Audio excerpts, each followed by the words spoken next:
This was your life's work. Are you okay with leaving the fake good place behind? As long as I'm with you guys, I'm always in the fake good place. That doesn't sound as nice as you think it does. The real bad place was the friends we made along the way. Nope, still nonsense. One more try? In a way, the good place was inside the bad place all along. You know what? That's technically true. I'm gonna give it to you.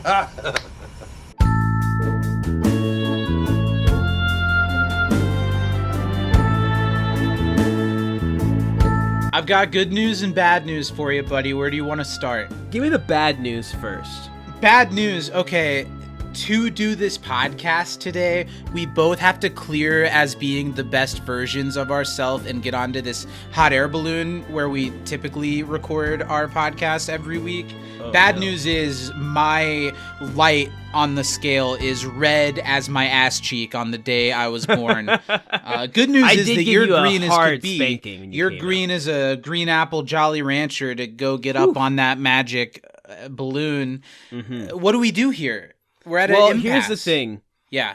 I'm not going to leave you behind, Zach. That means so much. I really, really thought you would. But you got to really get your shit together. Too. Huh? But you got to get your shit together. So here's what I think. I want you to get inside of my shirt and then just like wrap around me, but not like forward. Like I want your arms and legs behind you in like a bondage situation. Okay. But you're like tied to me, and I'll pretend like you're my big, sexy, pregnant belly, and I'll just walk right on the balloon myself. Because I don't know how us tied together couldn't possibly be the best versions of us. You're right. You think we can find a loophole if we both wear a super long trench coat? Mm-hmm. It's got to be massive. And we're two grown men. White, stubby feet at the bottom of your long, beautiful, biracial body. Well, it's my feet and my head, but you're the belly and the arms. How'd that happen? Well, remember, I just told you, height. You're strapped to me. No, for this to work for me on a lot of levels, you need to be standing squarely on my shoulders. Like feet on your shoulder, like not like sitting. Like you need to be clawing in like talons with them toes. Hi, everybody. Welcome to Into the Time Knife, a Good Place rewatch. Glad to be back for another week to talk about The Good Place. I'm Zach. I'm Steven, and I can't wait to see this 11-foot 7 version of us. I don't know how tall you are, Zach. Are you 5'8", 5'9", 5'7"? The 5'9" was kind of you. I know. I said it, and I was like, Zach's not 5'9". I don't even know how tall I am. You don't measure yourself every day. Well, 5'6". go to the little pencil notches in your wall. I am doing it with hope every day. Just waiting for that last growth spurt. When am I finally going to be tall like my buddy Steven? One of these days, I'm going to get one of those really dangerous and stupid leg extension surgeries. What do you think? Nice. Where they break your legs how tall should I make myself? Should I make myself like 6'2", or should I make myself like 7 foot? Here's what you got to do, Zach. You can't do it all at once. You got to go like inch by inch and start where you are now, but get to like 7'5". That's so many surgeries. Get like comically large. Well, you want it to look natural. It needs to be like that. I think you should leave skit where you get a gradually more bald wig every day to not look like you went bald overnight. So I'll have like 70 leg extension surgeries of about an inch each. People 70? Well, you said how tall was I going to be? 7'5"? Yeah, you got to be real big. And I'm only tall 4'3" as it is. That's a lot of inches to gain. And I'm going to need some inches some other places, too. Can we just the inch end of Willy Wonka when they stretch bit? Mike TV out? That's how I want you to be. Like a flat Stanley, the size of like a small house. I'm going to look like a white avatar. I'm going to look like a Navi because I'm getting a tail. Watch out, Jake Sully. I'm getting... Oh, welcome to Into the Time Knife. We're talking about The Good Place. And before we have to shout out our $10 and up patrons over at patreon.com/can'tdisappointpodcast. Those people are Mary Baker Budisa, Danny Happy M. Lugo, birthday. Justin Fortier. I'm running out of ways to say it. You got anything? Justin Fowler Tyar. Never mind. And Autumn Marsh, thank you guys so much for supporting us another month as we are just running deep into the month of July. We really appreciate it, and we're glad to be back. And if you like what we're doing here, please, starting at $5, you can support us at patreon.com/can'tdisappointpodcast. We've got a episode-by-episode rewatch podcast of that 70s show called The Basement that's going on every week. We have our live pre-show that we do every week before we record this podcast called You Can't Diss a Pre-Show, and all sorts of other stuff that pops up here and there when we have ideas that get us to sit down and actually make something. But at least 2 shows every week. That's great. Yeah. And this show early every week. You can be a week ahead on this podcast. Patreon.com/can'tdisappointpodcast. Hey, Autumn Marsh, how's little Zachary Stephen Marsh doing? I hope she's growing up well. The more that I think about that, and the more that the name sits in my ears, I think we gotta cut that last name and change it. We gotta change the Marsh. Let's make it like what was it, Steven? Zachary Stephen. Yeah, Nebula. Ooh, that's gonna work well at the club one day. Autumn, go ahead and change that kid's last name to Nebula. Yeah, can you go ahead and pop a Nebula on the end for their joint godfather, Zach and Steven. Yes. How are you this week? I'm good, pal. I celebrated a birthday last week. I'm officially 26. A year older, a year wiser. Mm-hmm. We're the same age right now. Aw. We are. Finally, we can 26. live out that fantasy. You're still in your mid-20s, but that sand time... What I was gonna call it a sand time glass. The sand time glass, the hourglass. The sand time glass is running on the mid 20s because I feel like 27 is early late 20s, and not really mid 20s anymore. I agree. I think the mid 20s are the 24, 25, 26. Range. How are you feeling about it these days? Do you kind of feel like you're already a guy in his 30s sometimes? I feel like I act like a guy in his 30s sometimes, but I have hundreds of hours of content that prove otherwise. That's very fair. No, I hear what you're saying. Don't feel very existential very often because I'm just kind of vibing. But it's, I feel like 26 feels the same as 25 to me. I largely feel the same, but I do feel like the last couple years have been a catapult from young adulthood to, like, I'm still a young adult, but to adulthood now. I agree. Is how I feel. That's definitely how it feels. But I wish I had your not so existential thought brain process. What is my words? What is your words, the Zach? The sand time glass of my words is running low for this podcast. What was I going to say? Existential thoughts all the time. I'm having moments where I'm Michael in that moment where he's like, gotta keep moving, and you'll start thinking about death. Oh, I'm definitely thinking about it now. Oh, definitely thinking about it. That's me all the time right now. Let's talk about The Good Place, unless you have anything you want to talk about. We are all constantly dying.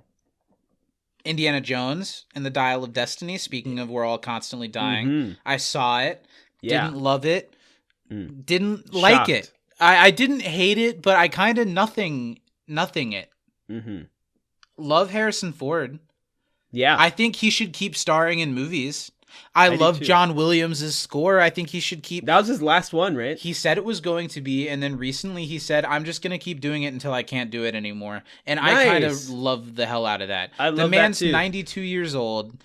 And when this movie premiered, there was a thing at one of the premieres where, like, they surprise rose the screen, and it was John Williams conducting an orchestra behind it. That's fucking cool. And he was giddy like a little kid. Aww. Conducting, and the man's 92. So I hope he keeps doing it. John Williams has made some of my favorite musical moments in film, period. And so recognizable. I used to play a game with a friend where we had a playlist with all 6 at the time Star Wars movies. Nice. Or no, there were 7 at the time because the Force Awakens had come out.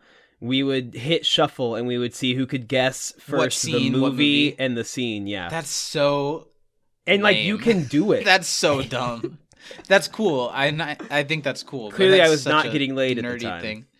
Yeah, well, you couldn't because the Star Wars playlist was on, and you'd have to stop every couple of seconds. Like, hey, this is in episode 2. This is the clones attack. This is the clones attack.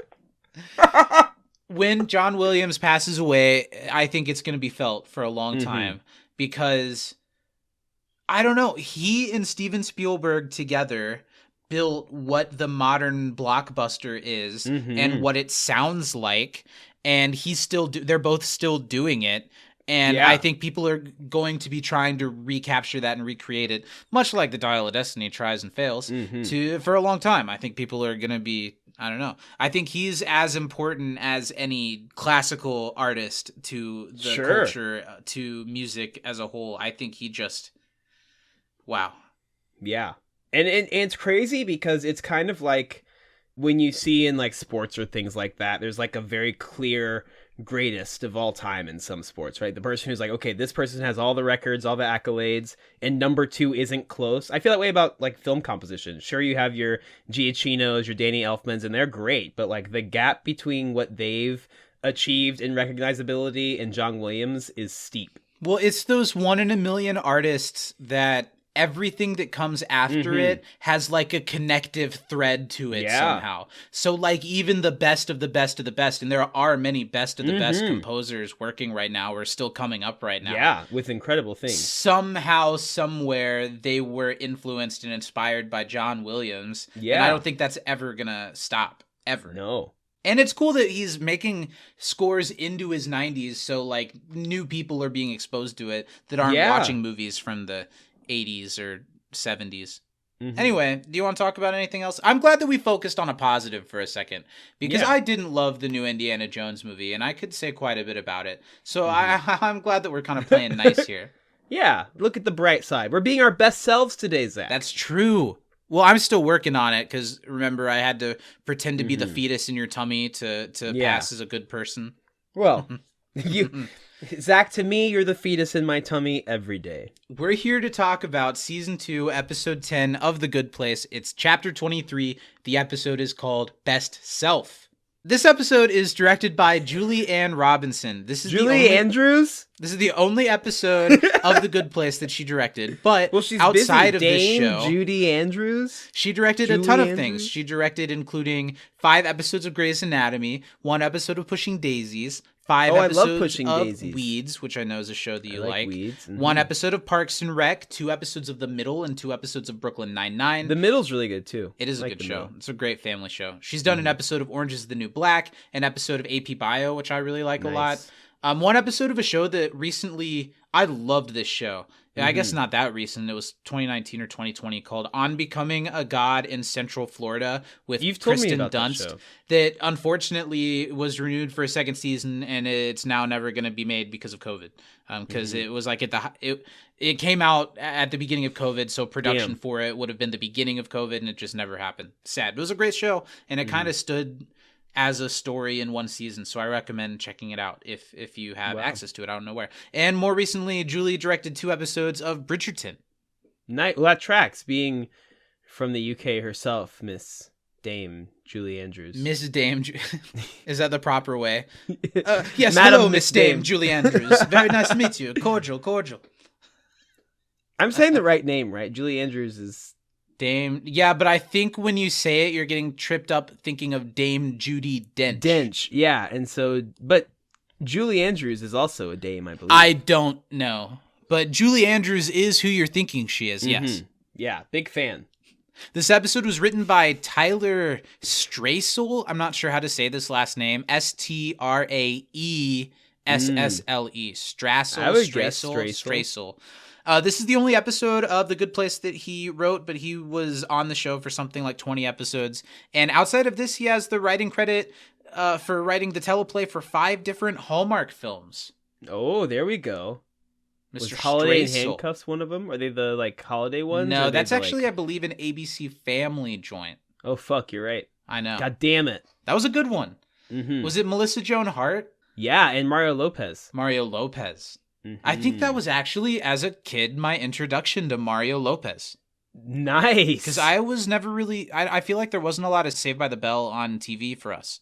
I was on Nickelodeon. They would show it. Really? I never really watched Saved by the Bell. Did you watch it? Yeah, it wasn't my favorite, though. Yeah. This episode of The Good Place originally aired on January 11th, 2018. So January 2018, we're past the Okay, Christmas beginning holiday. of the year. So that means we're going to talk about movie and album. Mm-hmm. And this was when I was into listening to a lot of music, so my chances are okay. Did I say album? We're going to start with the album. That's not what I meant to say, but I'll stick with it. Well, no, you didn't say that. I'm No. just thinking for myself. Yeah, then I'm not going to do that because I always start with the movie. We're going to talk about the number one movie. Was Thor Ragnarok out yet? What do you say? Was Thor Ragnarok out yet? Couldn't tell you. Mm-hmm. This movie is a legacy sequel Mm-hmm. to a creepy children's classic adventure film. A children's adventure film. Do you feel like you know what it is? I did until you reiterated children's adventure. It's a children's film that's an adventure film that's creepy. It's not a Halloween movie. It just is a creepy kind of movie. A little creepy. And this is a new legacy sequel with a really all-star cast. They ended up making a sequel to this sequel. I don't know if you've seen it. You definitely know the movie. It's got at least 3 people that are very, very famous in it. It's not it, because that's not a children's movie. No, I'm going to throw you. We've got a Dwayne "The Rock" Johnson in the mix. This was not Race to Witch Mountain. We've got a Jack Black in the mix. Oh, fuck. Okay. I love this, and I liked the sequel, Jumanji. Do you remember what the first one was called of this iteration? Jumanji : Back in the game. Welcome to the Jungle. Welcome to the Jungle. I like these much better than the original Jumanji, and I prefer Zathura to Jumanji, if I'm being honest. I love things about the original Jumanji, but as a movie, does not hold up that well. I'm going to give you a direct hint for the album. No thoughts on that. That you don't like Jumanji? No, I was just moving the train along. What did you say? What did you say? You know what, Zach? Never mind. Let's go to the album. Let's go to the album. I'll tell you Zach. what, when I'm editing this and I hear what you said, I will have thoughts on it. And I'll be like, man, if only I had been able to say something to him in response. Yeah.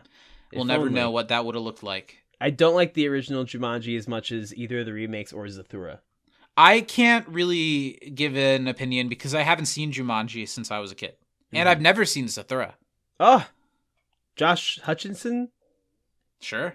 As I don't know, 10-year-old? I'll give you a Kevin Hart. Yeah, Kevin Hart's really funny. The Karen number Gillian? one album for what? Karen Gillian's in the 2 Yeah. new Jumanjis? Yes, Karen Gillan, I think. I don't think Sure, there's I'll another take I. it. I think it's Gillan. There's a lot. It gets confusing for me when there's all those damn lines. The number one album, January 11th, 2018. Mm-hmm. If I had tickets to the hottest concert tour going on right now, this would probably be my least favorite era. Oh, yeah, Reputation, Taylor Swift. Yeah, Gross. there you go. That was the number one album of 2018. It is her worst album. I haven't I've not heard her most recent one, but if I've listened to a Taylor album all the way through, it was either Red or probably 1989. I've never really listened. I just know her radio songs. I'm not a huge fan, but I'm not against. I'm not pro. I'm my best liked self. her until the Reputation era. Now I don't really care for Taylor Swift. I really didn't like the Reputation I thought it was vibe. Really, it was not corny. Not a cute look. Yeah. Not a cute look at all. And why'd you choose to beef with Katy Perry? Okay, Steven, we're going to move on talking about Best Self with one of my favorite segments every week. It's time to learn everything that happened in this episode before we discuss everything that happened in this episode through everyone's favorite time of the week. Did Steven watch the episode this week? Watch the episode this week.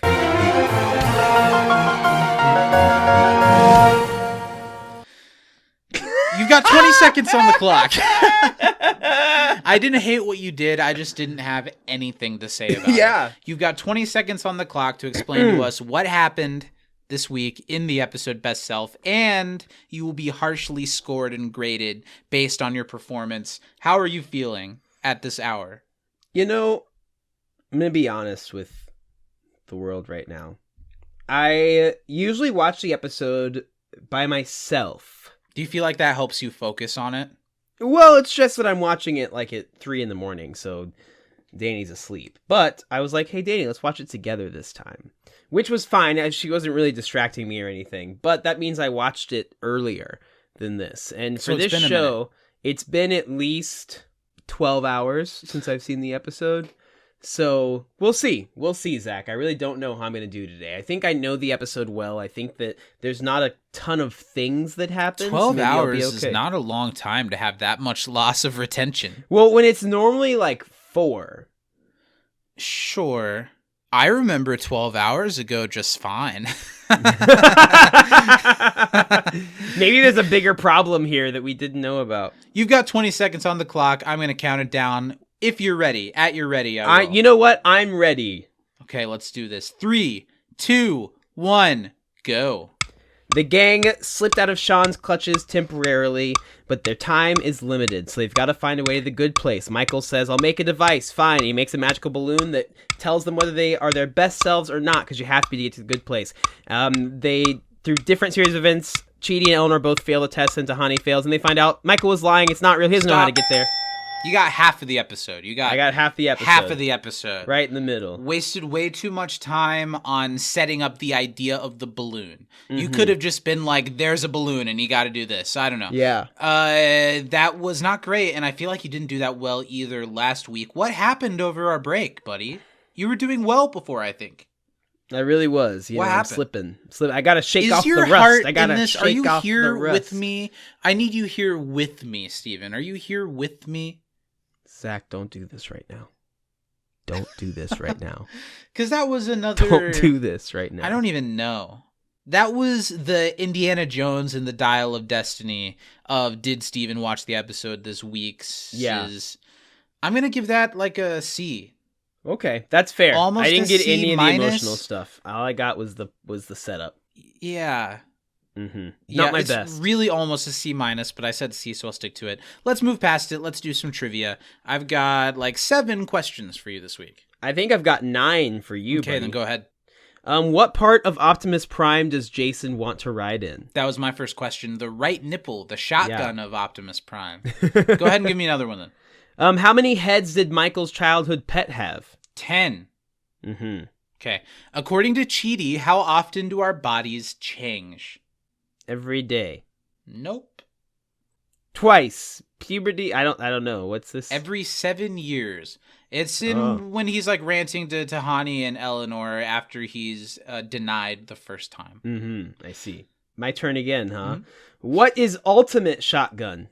Ultimate shotgun would be the top of the balloon. You got it, buddy. You got it. I don't know if I agree, but... No, I think it's dangerous. But it'd be cool, I guess. What ballooning snacks has Janet prepared for the humans? Oh, I don't know this one. Frozen yogurt? Wait, really? Janet, they come back after one of the times somebody got denied, and Janet has like a woven basket full of a snack that's specific to each of them. I don't know that was in my episode. Jason it might got have been. Twizzlers. Yeah, Eleanor got not. shrimp. Chidi got a thing with hard-boiled eggs. No, and for certainly Tahani, not. she got Lord Vivian's vinegar-drenched cuttlefish crisps. No, that was not my was episode at all. Yeah, Lord Vivian's vinegar-drenched cuttlefish crisps. Wow, And that sounds Tahani terrible. takes them and says, "Oh, my favorite savory dessert." And then she looks at them and says, "Oh, they're not pickled? No, thank you." That's funny. Would you try Lord Vivian's vinegar-drenched cuttlefish crisps? I would.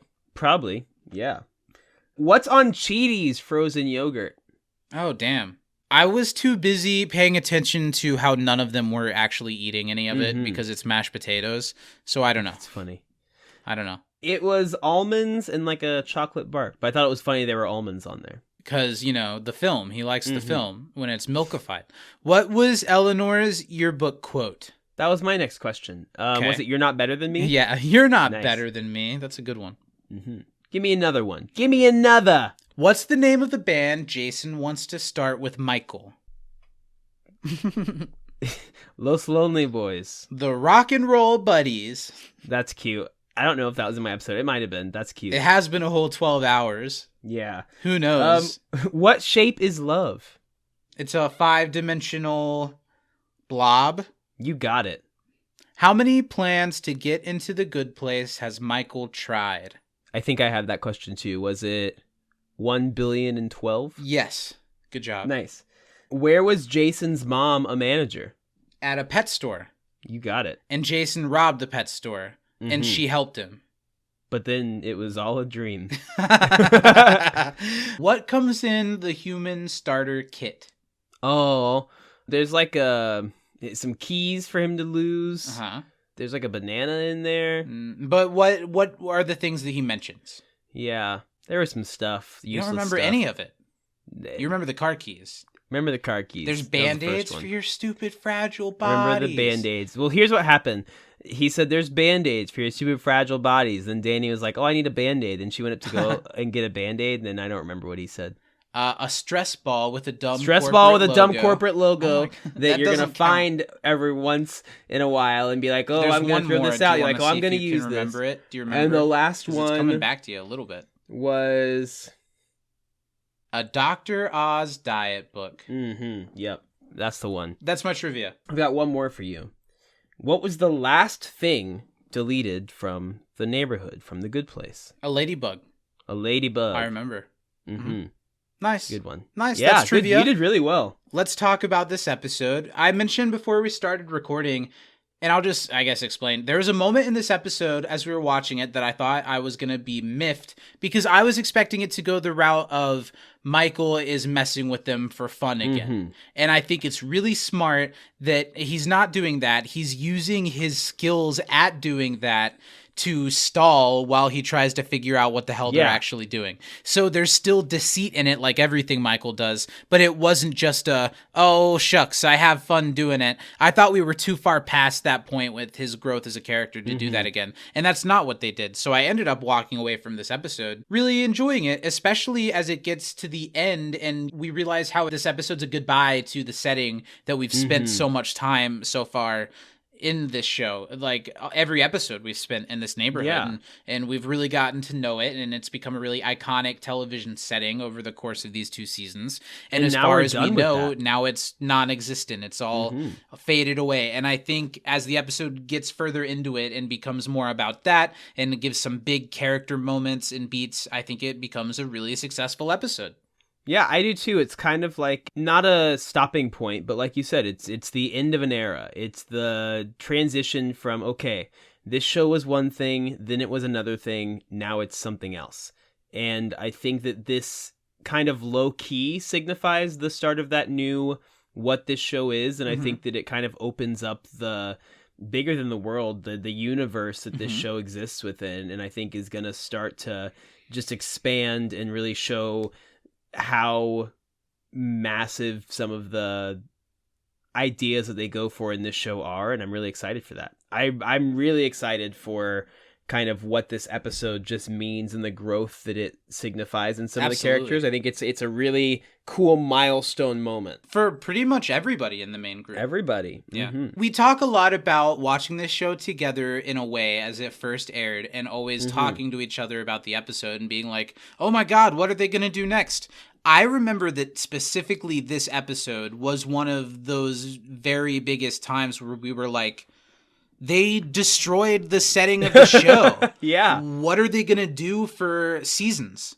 And now we know, so I don't have that same reaction, but it has some serious finale vibes in this episode as they turn the lights off and look at the hospital one last time before the series ends. That's how this episode feels, but again, it's the good place, so it's not an ending, it's a beginning, it's a jumping off point, and I think it's a good jumping off point. You mentioned before we started recording that you felt this is kind of one of those sort of time-wasty episodes that we got mostly I could season see how 1. somebody could see it as that. I think that it's more important in those episodes because it's almost like a check-in of where all the characters are emotionally before we change our setting. But I think that it does kind of... It's another one of those episodes where, okay, something's happening, but it's all contained to here and kind of pauses the urgency of what's going on. But this episode is better than that because then it reminds you of the urgency at the end of the episode. Well, I mean, this episode feels better than... They give us a really specific reason why everybody's got a little bit of downtime to regroup. Instead of episodes where, like... Why are all the humans allowed to just go plot somewhere? Mm-hmm. Why are Eleanor and Trevor allowed to go out to dinner together when we've got this big decision? Even though later we found out the reasons why, this episode never feels like that while you're watching it, because even though it does take a second to regroup, there's a reason for it, and they explain it in a way that makes sense. 100%. Let's talk about the episode. It starts off with the gang. They're ready to leave the neighborhood because they think that the next thing is to go to the good place and to find the good place. And Michael brings up that to do this, he has to design a unique transportation vehicle, which gives us the first of a lot of great Jason moments in this episode. Yeah. When he brings up, is it Optimus Prime? What? Is it Optimus Prime? And if it is, can I ride in the right nipple? The shotgun of the Optimus Prime. And he's like, I need to build this thing. I need a couple days to do it. And it's decidedly not Optimus Prime. The Eleanor brings up that Sean could be there any second, so they don't have 2 days to build a thing. Yeah. Tahani's already worried if there's going to be a business class for her to sit in this place, so she can be separate from everybody else in a slightly nicer cabin. I think that's funny. I think so too, because at least in my episode, the way it's set up is he's like, and before you ask, no, there's not a business class. And she's like, are you sure? And he's like, yes. And then it's really funny. Yeah, they all know each other now. Mm-hmm. And Michael especially, because he's seen so many versions of them ask the same types of questions so many times that he, more than any of them, can probably just predict exactly what they're going to think or say at any time. Chidi is really ready to go, and he says that they've got to go and get out of here. So Michael logs into his account so he can start pulling up the plans and building the thing. And his password, what was your first pet? Karloff, the 10-headed dog spider. And the hot air balloon descends from the sky as Janet helps bring it down. The gang prepares to go to the good place, which is a big moment for them, even though I feel like I always had the thought of, it's that simple. They just get on. They're just going to go to the good place. I thought the whole point was that even Michael, and that's set up so well over the course of the series, that even Michael has never known that much about the good place because he's not involved with it. Yeah, so the gang prepares to go to the good place as far as they know, and Jason has his ultimate shotgun about the top of the balloon moment. Shotgun is the passenger seat. Yeah. I feel like the passenger seat is whatever's closest to the driver. So the passenger seat would be whatever's closest to like the fire thing in the middle of the hot air balloon. Well, here's what I'll say. We got to talk about the history of hot air balloons? Of shotgun. Okay, sure. Is it racist? Are you going to tell me it's been racist this whole time? It dates back to more like Wild West, I'll say, times. So it is where you'd be in like a wagon. Type of racism. So you'd be in like a horse-pulled wagon, and the person riding shotgun would be riding in the front next to the driver so that they could shoot with the shotgun when they were escaping or doing outlaw things. So I think it's the most optimal position to be shooting people. Yeah, it's the sniper which might be the top of the balloon. If things are coming at you from the sky, but I think you'd want to be in the basket in like a sniper position. What's the most stable part of the balloon? It's the top of the balloon. The basket will so? sway. I feel like that thing. The top will kind of just raise. I don't know. I feel like that thing is like tarp or whatever. So he sits on it. It sags down. I feel like it affects the flight of the balloon. Maybe your buns get a little toasty too. Well, sure. You got to wear the heat repellent. Michael reminds them in the next moment that he has no idea what's going to happen when they get to the good place. They're just going to show up there and hope that they let them in. And there's a really funny, I think timely at this time and always timely joke when Eleanor says, what kind of a messed up place would turn away refugees? I feel like the U.S. was turning away refugees at the time. Oh, probably. Was that not in your episode, or did you not think of it that way? Netflix took that one out. Yeah, yeah. They're talking about the getting into the good place. Michael's like, I don't know if they'll let us in. It's like, what kind of messed up place would turn away refugees? I feel like that's a pointed joke at the States at the time. 2018. That sounds right. I feel like that's the kids in boxes kind of time. That was also the Syrian refugee time. True. Tahani is upset that they have to go so quickly because she really wishes she had worn a ballooning outfit, but she tries to go on the balloon and she's stopped by like a force field around it. And Michael tells them to go say goodbye to the neighborhood because I'm going to figure this stuff out. Obviously something's going on. Don't get on the balloon. I'll figure this out. You guys go away. So that's not in mine at all. There's a moment in this when Eleanor says, hurrah. Do you have that moment? That Was whole the scene not there? force field part's not in my episode. So Michael says, you guys have time to say goodbye to the neighborhood. And Eleanor says, hurrah! After Tahani says, I have time to grab an outfit. Eleanor says, hurrah! And Tahani's like, are you making fun of me? And she says, no, I'm genuinely excited to see you in that outfit. No, that's not in my moment. episode at all. The whole balloon outfit isn't in my thing. Okay, so then the next scene is probably where it starts for you, where the gang enjoys a last round of froyo together, sitting on the curb. Jason should have known it was the bad place all along because he's been eating all this frozen yogurt, getting diarrhea from all this frozen yogurt. Now he has diarrhea all the time. I should have known it was the bad place because of all the diarrhea. Eleanor thinks that they're all talking about what their interpretation of the good place would be, what they hope they get. And Eleanor, she hopes that her new home is going to be a Hawaiian beach with unlimited Mai Tais and a phone. She gets so excited about the idea of having a phone. I've probably got so many texts. Yeah, a dead person thinking, oh, I'm going to have so many texts when I get a phone. That's so funny. R.I.P. Tahani wants them all to be together, but more specifically, she wants her own home, and she wants a lawn big enough for a tasteful moat. A tasteful moat, yeah. Jason just wants more frozen yogurt, and Tahani says, why? Why? Chidi wants a huge library and to debate and to learn, and he also wants a real soulmate, which brings up that this is going to be one of the big Chidi-Eleanor relationship trauma struggle episodes, which smartly, it doesn't resolve it. It just like really deliberately reminds us that what's going on is going on, and it's getting more tense because Chidi says he wants a real soulmate and then immediately kind of flusters and is like, oh, I'm sorry, I meant for all of us. I think we should all get a soulmate. Have one. We all get a soulmate, yeah. And at that moment, to break the tension, Janet pops in and tells him that the balloon is ready. So we're back to the main town area. The balloon has that scale in front of it, and it will only transport those who have attained self-realization. It's another thing that Michael has just made up, but there are all these like ancient texts that Janet has to transcribe to them, that only those who have attained self-realization will be allowed. So one at a time, they step up to the scale and see if they get approved to board. Eleanor, I thought this was a good Eleanor moment, that she's first and she's permitted to go on, because one of the themes of this season for me has been how far Eleanor as a character has come. Yeah. And I think she's come really far. Had a lot of growth. Even though it gets complicated in this episode, I think it makes sense that she stands up, and yes, she is her best self. Yeah. She's allowed to get on. Then Tahani, she's allowed to get on. Jason walks up with his fingers crossed, and they let him in, and he says, oh, dip. And then Chidi is the one who is denied. The last one to step up, he's denied. And he goes, aw, nuts. And he starts talking about how he had fears, and he had concerns, and the concerns became fears, and now they are fears, and he's afraid. And that's keeping him from being his best self. So Eleanor takes a moment with her friend, and just one of these moments that shows like the chemistry they have and the bond that they have. I think it's a really funny Chidi episode. He has a lot of really good laughs in this one. He does. It's a good Chidi episode in other angles too, because he has a lot to deliver in this episode, and he does it really well. Eleanor says, okay, Dr. Freakout, let me take you for a chat. And they go to talk.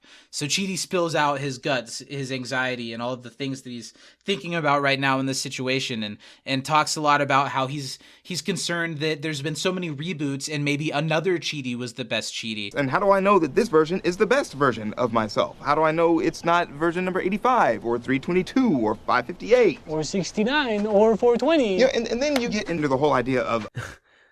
That was a good moment. That was really funny. And now he's not even sure if he's real, if he's the real true Chidi. Tahani takes a second and asks Eleanor, does this go on very long? Is he going to tire himself out? And Eleanor says that usually he does, but this one seems to be amping up. So Eleanor tells him, and this is cute, that if they're all the best versions of themselves, it's because of him. So he has to be also.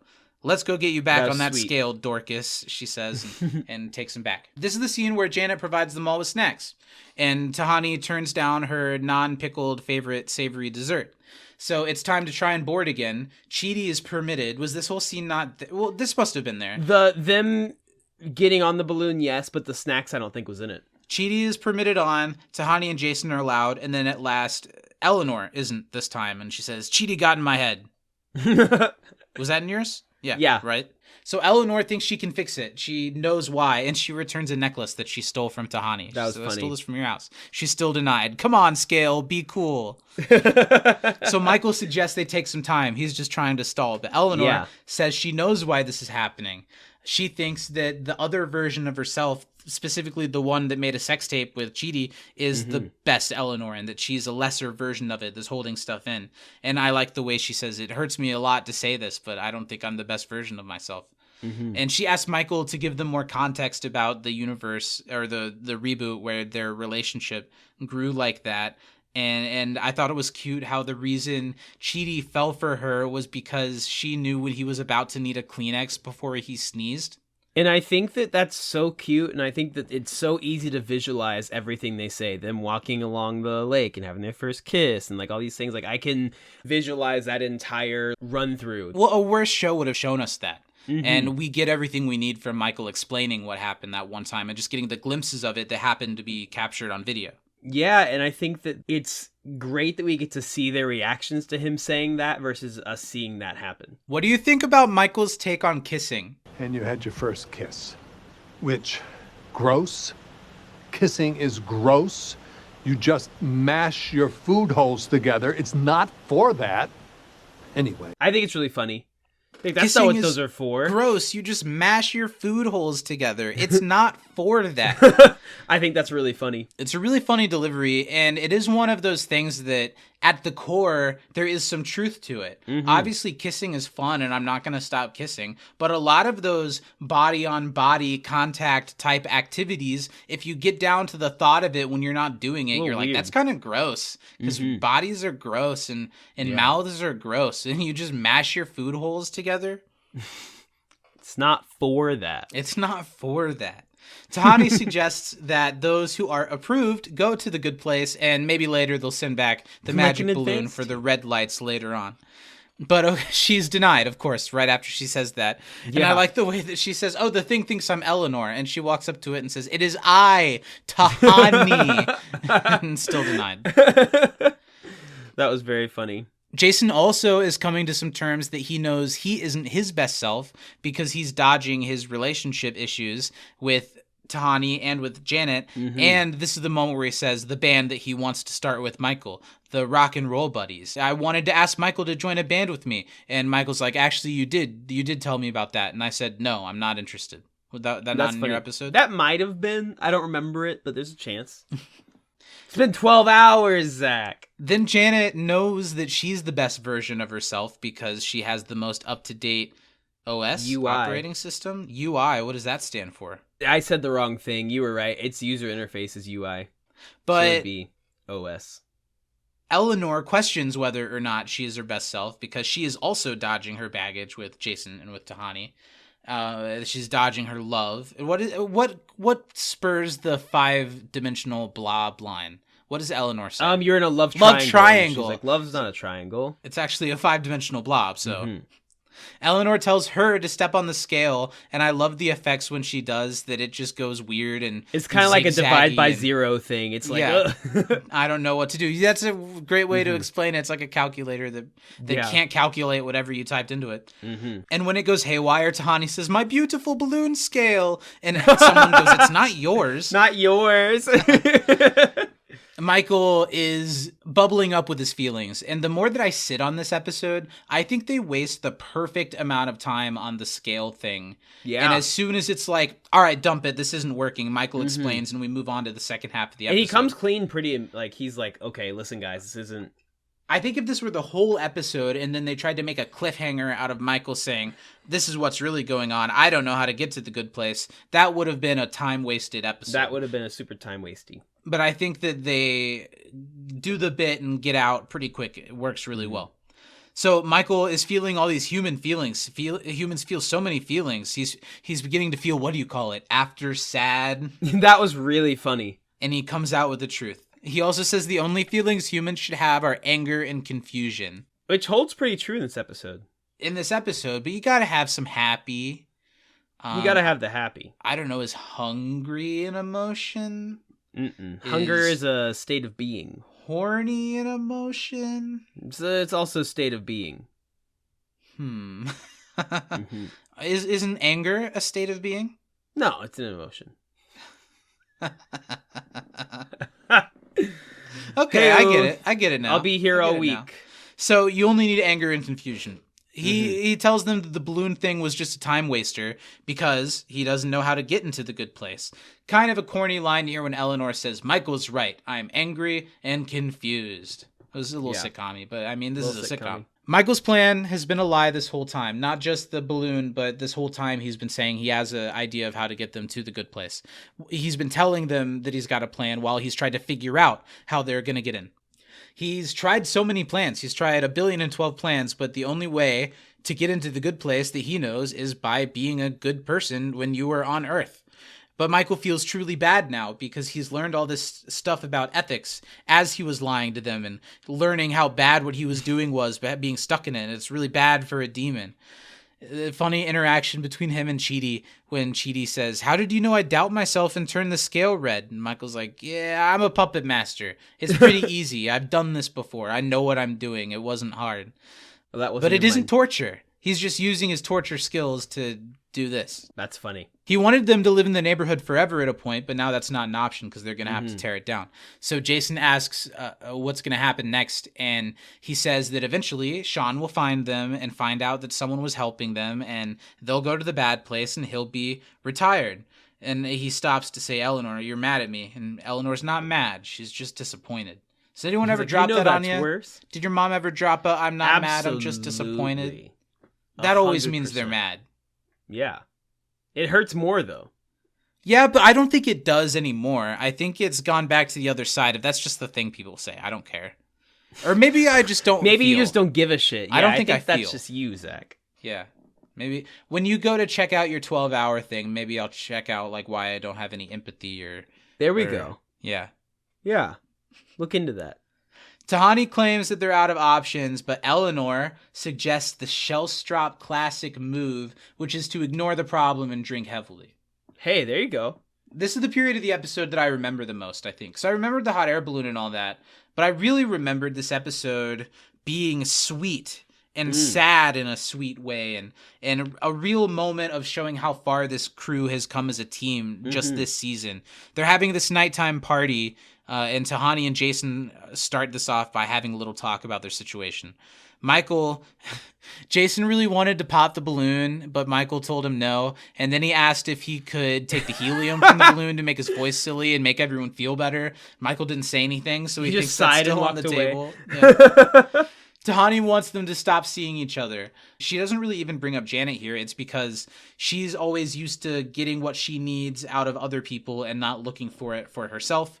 And she feels like this is the time for her to step away and to find her happiness to herself. She's used to being able to ask for a manager to solve her problems, which becomes important later. But this time it's just her and she's got to solve her problems. Of course, Jason accepts that so sweetly because he's Jason and he's like, oh yeah, okay, I get it. Yeah. My mom was a manager at a pet store. He's just like so one thing to the next that he doesn't really care that he's getting dumped in this. I know. I still feel kind of bad for him though. I feel like if this really is your like last day of existence, don't fucking break up with somebody. I don't think they think it's their last day of existence. I think they think they're about to go to the bad place. I suppose you're right. Because in a couple of scenes they are talking about what's going to be the torture. Yeah. Well, I think it's much more both here and with Chidi and Eleanor. It's more of a I can't leave without it's not certain right things to unsaid. Having closure here. But I see what you're saying. You could just fuck Jason one more time and let him die drained. Who cares? Yeah. They'd be picking up 3 people. A demon, a Janet, and an empty husk by the time Sean got there. You know what I'm saying? What happened to Jason? He just... he got just, nothing left. His being was sucked into the sky, and he's just gone. There's the thing about Jason's mom being a pet store manager and how she got fired after he robbed the pet store where she worked. We actually robbed it together. Long story short, it was all a dream. I love funny. Jason. Tahani thanks him for making this easy and kisses him on the cheek, which is a sweet moment. Mm-hmm. But the next thing is Eleanor and Chidi, who are noticeably drunk and are discussing how much feelings suck and how they wish they didn't have them. But Eleanor finally has to tell him that she has feelings for him so she can get it off of her chest. And she says, I know you don't feel the same, and that makes me feel angry and confused. Haha, Michael was right. But I need to tell you this before we're gone for forever. And we've all been in this situation where, like, You really have It's the feelings last for day of someone. school. You've never said it, but they totally know you have Yes. feelings for them. But you're like, I'm finally going to say it. And so you do. And they're like, okay. And you're like, Thank you. okay.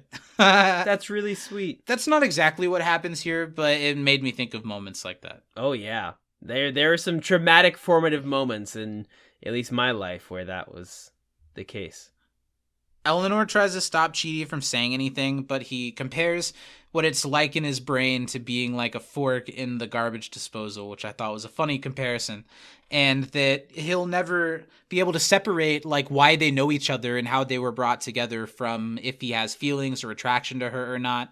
And it makes him feel that way, like a fork caught in a garbage disposal, which makes a lot of sense. We've never heard Chidi's perspective on this other than him saying, I don't have feelings for you. Mm-hmm. Of course he's attracted to Eleanor. Of course he feels the spark when they're together, but he knows that like something's cosmically fucked up about all of this. Yeah. And I don't know if that's a thing I can build an afterlife relationship off of. It makes a lot of sense. Mm-hmm. He says, I wish we could have met each other like normal people do, like at a philosophy class or in my philosophy class, or like you knocking on my office door asking for help with philosophy. And the way that Eleanor ribbing Chidi has become such a cute, flirty little thing of her being like, you suck, and then they kind of both laugh. And he's like, I don't know how very people sweet. meet. It was really cute. And he's able to tell Eleanor that he's like, well, you're amazing and fearless and obviously symmetrical, which is so funny. You're such a nerd is the cute thing Eleanor says that ends that scene. And then it cuts directly to later when Eleanor is giving a toast for the team. They may not be their best selves, but they are a great version of themselves, and it's something worth celebrating. Tahani then steps up and toasts Eleanor and calls her their leader and compares her to an auto mechanic. Eleanor's like, that's the nicest thing you've ever said to me. I get it. Jason toasts Janet, and I love my favorite robot, not a robot. Not a robot. My favorite girl, not a girl. Not a girl. The true hottie, I am attractive, yes. Janet. Thanks, guys. Because of the way we were conceived of and created, Janets don't typically give speeches. Oh, she's done. She's not going to give a speech. Okay, cool. So fucking funny. It's so perfect. The comedic like, timing oh, she's is not. perfect. She's not gonna say. The beat is just long enough for us to feel it, Yeah. and then they say it. It's great. Chidi toasts Michael, and I think it's a really cute moment when he says to Michael, and everyone else is like, yeah, Michael. This is such a nice moment. Mm-hmm. After how far Michael and these humans have come together, when they toast Michael from a genuine place for being the genuine best version of himself because he was a demon torturing these people, and he was able to admit that he made a mistake and move on from that mistake and help people, and it's really, really cute. Yeah, I think It's really cute. This whole scene, I didn't cry, but it definitely like gave me the warm and fuzzies when they. I didn't cry, but it made me feel, for sure. It made me just feel, it made me smile. It absolutely made me smile. When they, make him an honorary human is such a sweet thing because Michael's like, all I've ever wanted is to, like, deep down, is to learn more about humans and understand why you are the way you are. And I have that with you guys. I feel through experience feel emotions. and friendship. Yeah. And it's so special because starting this show, Michael is this godlike figure, and then he's very quickly the devil, and then now he's just very a vulnerable. guy, who wants to know why he feels the way he does and wants to feel the way he does. It's so good. I think it's just it's weird to say that, a demon is having a very humanizing run of episodes, but he really is, and it's really sweet. And I think that the dichotomy of what Eleanor and Michael were at the start of this show and what they are now is very cool. I agree. And what they are yet to become. Yeah. I think I'm not going to touch on them. We're not going to do a spoiler corner. Maybe we could. Maybe we could. I want to touch on two little light things. We'll do a light spoiler corner at the end of the episode. But first, I like how corner put me there. After what did you say earlier about being tied up or something? Was that on here? Yeah, that was you being the baby on my belly. Tied up like Grimace as they squeeze the last Grimace goo for the next shake out of him. Exactly. Yeah, just tied up like a ball gagged leather daddy. Leather Grimace daddy. Mm-hmm. Okay, so I like how after this whole episode of them kind of being upset at Michael because he lied to them, Eleanor is able to confess what we all kind of know, that this isn't Michael's fault. Michael was the only thing that gave them a fighting chance. They could have just been tortured this whole time and never known anything. It's because of Michael's learning and changing that they are where they are now. And that's really nice. Because I like when Eleanor, I didn't write down the line, but she's like, well, look at us. We're just, and then she says 5 mean things about Tahani. Yeah, a self-centered narcissist, a tall British giraffe, something socialite. She's like, are these all about me? I was going to do 8 for you and 1 for everyone else. But it's so cute, the like friendship ribbing that's going on. Yeah. Here. That now Tahani, who is such a uptight, holds her image so close to her person, can hear that from Eleanor, be like, you got me, and laugh with everybody else. And that's cute. It's really cute. Honestly, those are the best friends. Like, we do that to such an extreme to each other because it only coming from the right person. It's both so funny, and you can actually listen and hear what they're trying to tell you. It's really a nice moment.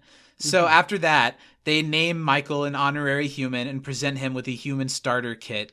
And that whole scene, just like this whole season, is a really great showcase for Ted Danson. Yeah. The joy that he feels and gives off in that scene is the same joy I feel watching that scene. Yeah. And the way keys, I can't to lose and say, and he where do are the my pat keys? thing, and I can do the pat thing, and oh man, we do that.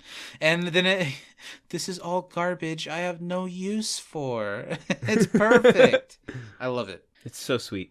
They toast Michael and they have a dance party. The little dance scene, which could be corny in another show, is just cute. I thought it was so cute. I love the way Michael dances by like putting his arms in the air, and I love Janet's moonwalk where her feet don't move. And she just rolls across the floor. And then the slow music comes on, and unforgettable. At this point, the show has gained so much goodwill for these characters and their relationships that they can pull out this moment that is contrived and is so easily sweet, like so many shows do, but we care and we're in. Yeah, and this did make me a little bit, a little wispy, as they would say. And even before the shot of Eleanor and Chidi dancing and then holding each other, just the shot of Michael and Tahani dancing with the slow music together was so cute. Really sweet. It's just really, really sweet. It's why this episode ends higher for me than lower, because it's got so much heart right at the point in the series when they've built it up to its boiling point, and it just works really, really well for me. So they dance together. Eleanor and Chidi share a close, slow dance with each other, where Eleanor gets to lay her head on his chest, and I don't know, does stuff like that call out to you as a dancer? I think it's really intimacy sweet. In dance. Absolutely. Like that? I think it's really sweet scenes because dancing can be a very intimate experience and a very like expressive experience without saying any words, and I think that's a special thing sometimes to communicate how you feel through touch and through movement versus through words. As someone who dances and who knows the ins and outs and does a lot of fast, intense dancing, is it tough for you to like do the slow dance sway and head on the chest? Is that tough to like? No, I prefer bring yourself that, down honestly. to it. You like doing that? Yeah, it's nice. Later on, the group is drunk at a picnic table and they're just laughing and sharing stories. The first thing we hear is Michael just like told them a story and they're like, I don't remember that. And he's like, you don't remember? Oh, that was version 1. Of course you don't remember. And they all like laugh about it. And Sean sends text messages to Michael. Janet alerts him to finish shutting down the neighborhood, that they're going to find the humans. Soup. But what he didn't mean to say soup. He meant to say soon. LOL. Although I did just turn somebody into soup. So random. Laughing, crying emoji. Anyway, bye. Even though we don't hear it in Sean's voice, the way you hear like so random smiley face and think of it in Sean's demeanor and voice is so funny. I like because there's a scene maybe a couple episodes ago where Sean's like, "You can't tell I'm absolutely giddy right now," and it's so funny. Same vibes. Jason. They're getting ready to leave and to destroy the place and take what comes next for them. And Jason is asking them what they all think the bad place is going to be for them. And I think it's really true to each character, the answer that they come up with. Jason's, the way Manny delivers it is one of my favorite moments of the episode. I'll probably go to a Skrillex concert and I'll be waiting for the bass drop. And It'll never come. It's so good. I laughed so hard at Cheaties. Cheaties. Well, I can kind of make anything a torture, so I think they'll have plenty of options. It doesn't Like, matter I make any what place they I do. go my personal hell, so. Eleanor's is true to me. Yeah, that'd be pretty nightmarish for me, too. I would not like that. I've grown more. I like the camping for those who, for whatever reason, didn't or haven't watched the episode. I am growing more to the idea of I like going outside. And I like being able to travel to places and not spend a bunch of money on where I'm staying. But I think for me to camp in any capacity, I would need to have one of those really nice RVs. Yeah. I would But stay is that in even a really camping? Well, and here's what I I'm guess saying. It can be. If I had an RV and I was staying at a lot in an RV, I'd be much more likely to be like, let's set up a tent and sleeping bag and try it. And if I don't like it, I can go back sleep to in the RV. nice bed in the RV, which See, is what for I would me, absolutely it's do. I don't like being on the ground outside. I get that. I am similar. I don't like another spiders. thing. I would love the idea of having a bug netting and falling asleep in a hammock. But I don't want to sleep in the hammock all night. I want to fall asleep in the hammock and then be like, oh shit, I've been out here for an hour. I'm going to go into the RV and sleep in the bed. You know what I'm saying? There are joys I'm not of a camping hammock that I would girly, like. So. I think it could be nice. I've never done it before. Yeah. I don't think I've probably been in a hammock, but I've never had like a midday nap or late evening fall asleep in a hammock. Yeah, I think I would need like a really big hammock to be comfortable, and at that point, like, where am I gonna find 2 trees lined up perfectly like that? You know what I mean? If you live in Chicago, you just pick 2 nearest buildings to one another and I set just up a pick hammock 2 in the middle of the 2 street. unhoused people, and I just hit it between them, and I'm like, all right, Give them just stand $5 kinda each far and tell them yeah. to stand up for the next 3 hours and lay between them. Lift with your legs, not your back. And Tahani is the Swiss Alps in autumn. In the off season. And I'll say, I've been to the Swiss Alps in autumn. I lived in Egypt for a month. You lived in Egypt for a month? I've been to the Swiss Alps in autumn, and they're absolutely beautiful, so she's bullshitting. I love Eleanor just being like, what? No, that would be fine. You would be fine. In the autumn, in the off season. And I like the way that they get Tahani's weird eureka moment because and it's really subtle the way that they transition. Eleanor saying, "You'd be fine. You know what? Honestly, you'd probably be running the place." And you'd go up to them and be like, "Oh, give me the manager," and that gives Tahani the manager. Yes, who is the manager Drunk of all Tahani's of adorable. this? And everyone's laughing at her, but she's got the root of an idea that someone is in charge here. It's not Michael. It's not Sean. There's higher up that they can go. I don't remember Michael mentioning the judge in the past, do you? Well, because Sean was the judge. But there's a real judge. I don't think there was ever a moment where they were like, there is actually a judge. Sean was just pretending. I don't think that was a moment. I could have used that moment. But also, that was from version 1 where Sean pretended to be the judge. So I don't know how they know about the judge, actually. Maybe she did mention it, but I don't remember. She mentions that Michael mentioned a judge and they could go and plead their case. And Tahani would give it an impassioned, finger-wagging, how dare you speech that would get them in. Michael knows that it won't work. It's a non-starter. They'd have to walk through the bad place as these refugees in plain sight, make it to a portal to get there and probably not even be listened to or taken seriously by the judge. But Eleanor, she takes a big gulp of wine out of her bottle and she's like, yep. All right, let's do it. And Michael isn't like, you're crazy. He's overjoyed by that and feels human in that. They have nothing to lose and they have no options. So Michael thinks that would be the most human thing he could ever do to understand humans, to attempt something futile with a ton of unearned confidence and fail spectacularly will make him more human than ever. So the epic line at the end of this scene is, first thing tomorrow morning, we're going to the bad place. Woo!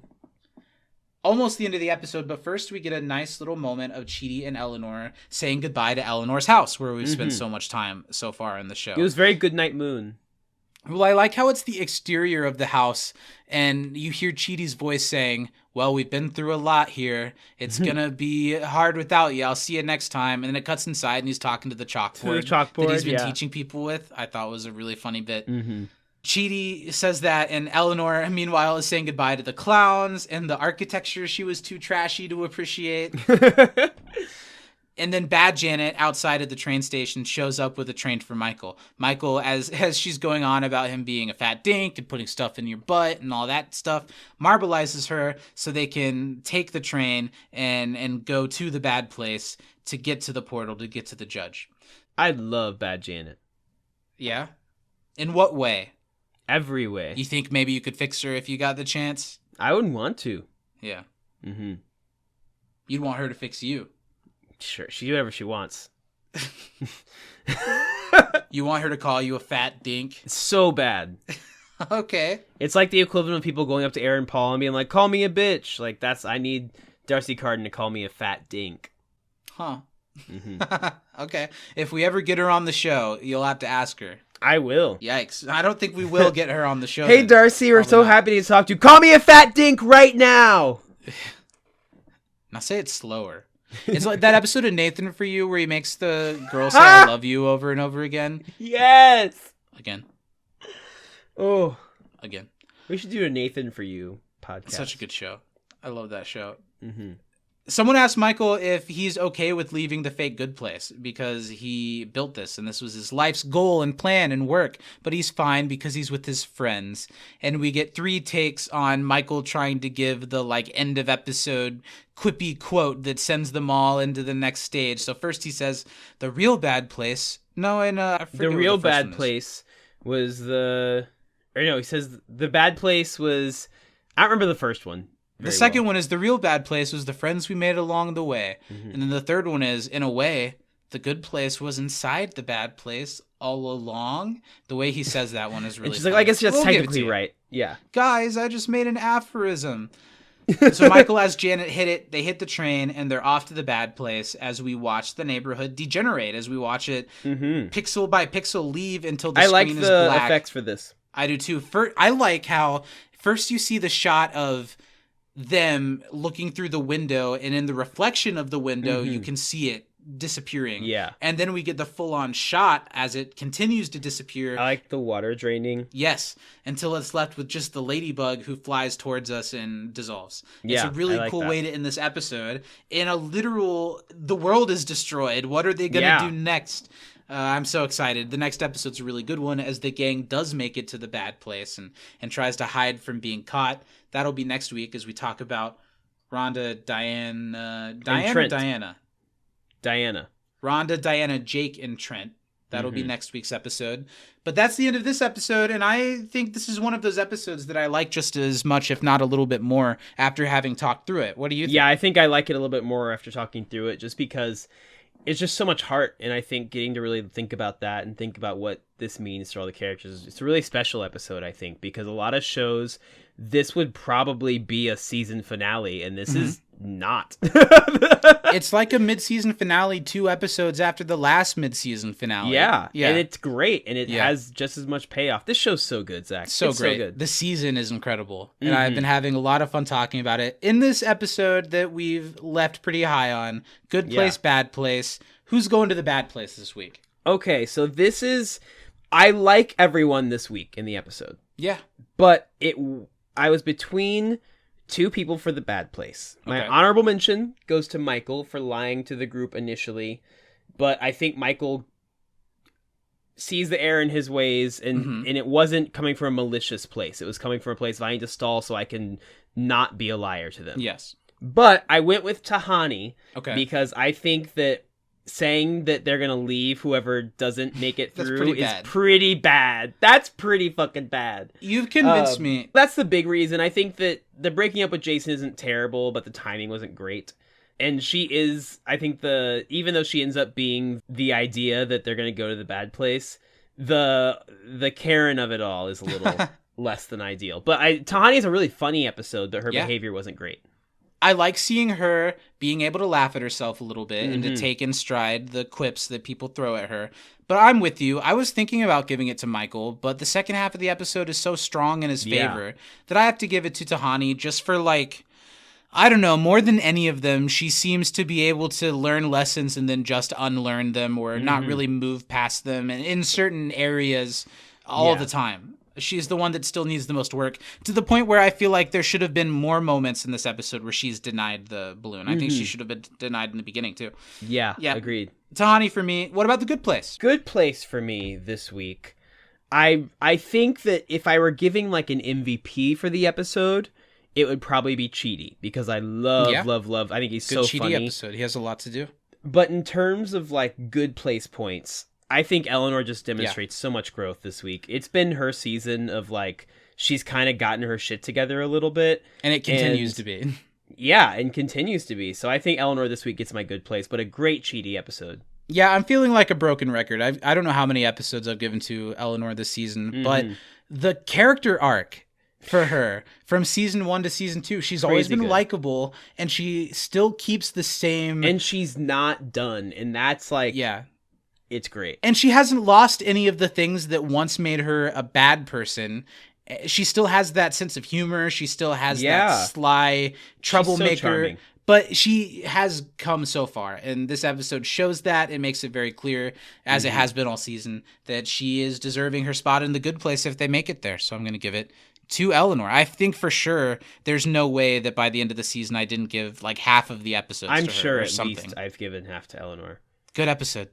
Yeah. Hell yeah. Really good episode. Well, we did it. Good podcast. Good episode. Good Loose-skidoo. podcast. This has been a lot of fun. We'll be back next week to talk about Rhonda, Diana, Jake, and Trent. If you want to get involved, you Another can send good us episode. trivia Very and who you think should go to the good and bad places to timeknifepod@gmail.com. You can support us on Patreon starting at $5, patreon.com/can'tdisappointpodcast. As we're talking about That 70s Show. Most recently, we'll have talked about the drive-in episode of That 70s Show. So go catch up on that on The Basement over on Patreon. Steven, where else can these fine people find us? If you want to strap yourselves to our bellies and get in our balloon without paying any money, make sure you follow us over on Twitter and Instagram over at TimeKnifePod. We're also on YouTube. Get the video companion where you can see my little purple little furry thing here that I'm showing you. Is Grimace furry usually? He's got a hair, right? taste bud. Oh, so that's like skin bumps all over him. He is a skin bump. He's is a one. skin bump. He is a bud. But see all the physical, zany stuff that we get into. I guess. I always really appreciate... We do read the YouTube comments.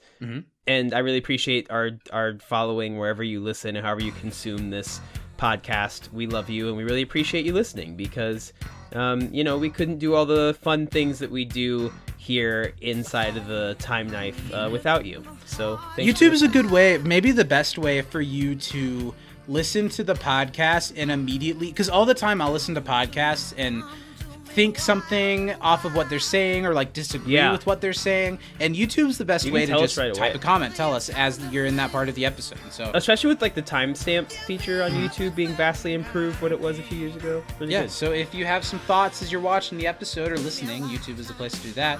Steven, get us out of here until we come back into the Time Knife next week. From inside the Time Knife, Black Lives Matter. I'm Zach. I'm Steven. And we love you very much. Go be the best self you can be, because I know we are. Happy birthday, Grimace. Bye. You simply